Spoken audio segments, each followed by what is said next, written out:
Ako na siguro yung taong pinakamalas dito sa Pilipinas. Bakit ano mang nangyari? Noon kasi, nagtatrabaho ako ng maayos. Honest ako sa kumpanya. Pero biro mo, ako pa yung natanggal. Kung nagtatrabaho ka ng maayos, bakit ka natanggal? Iyon na nga eh. Sip-sip yung kasamahan ko. At siniraan ako sa kumpanya namin. Ayan, mahina ka kasi. Tapos sa time na yon, nung pauwi na ako, nag-abang ako ng jeep na masasakyan. May lalaking dumaan. Pinahawakan niya sa akin yung bag.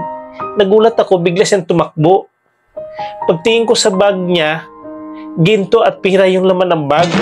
Abay, swerte mo. Paano naging malas yun? Saka saan mo nilagay yung bag? Sa sobrang kamalasan ko, magnanakaw pala yung lalaki. Ako yung nahuli, ako pa yung nakulong. Alam mo, nasa Manila ka. Wala ka sa probinsya. Dapat maging alerto ka. Tsaka bawal ang tanga-tanga dito sa Manila. Tapos, nung nakalaya na ako, akala ko katapusan na ng kamalasan ko. Pag uwi ko sa bahay, ang dati kong kinakasama, napakarami ng anak.